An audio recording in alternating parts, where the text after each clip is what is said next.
C'est un couple que nous avions, mon épouse et moi, particulièrement apprécié. D'autre part, nous avons vu cette petite fille qui avait quelques mois et qui était très mignonne. On a été touchés par cette petite fille, cette petite famille, si tu veux.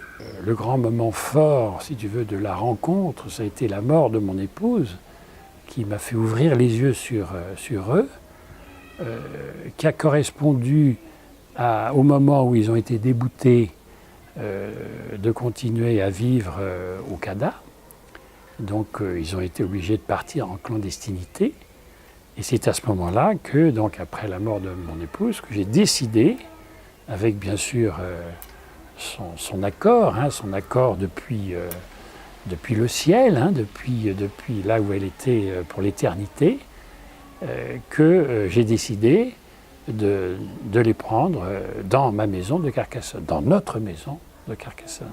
Moi je pense que d'abord il faut que le peuple français comprenne qu'il a une tradition d'accueil qui est millénaire, enfin qui existe depuis toujours. Et il faut qu'il sorte de son égoïsme, le peuple français. Parce que le peuple français a une générosité foncière, une générosité très grande à accueillir. Il suffit d'en parler dans la rue, aux uns et aux autres.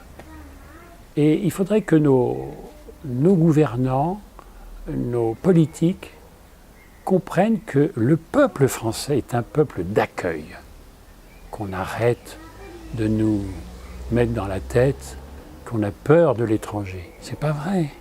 Nous n'avons pas peur de l'étranger. L'étranger est une richesse pour nous.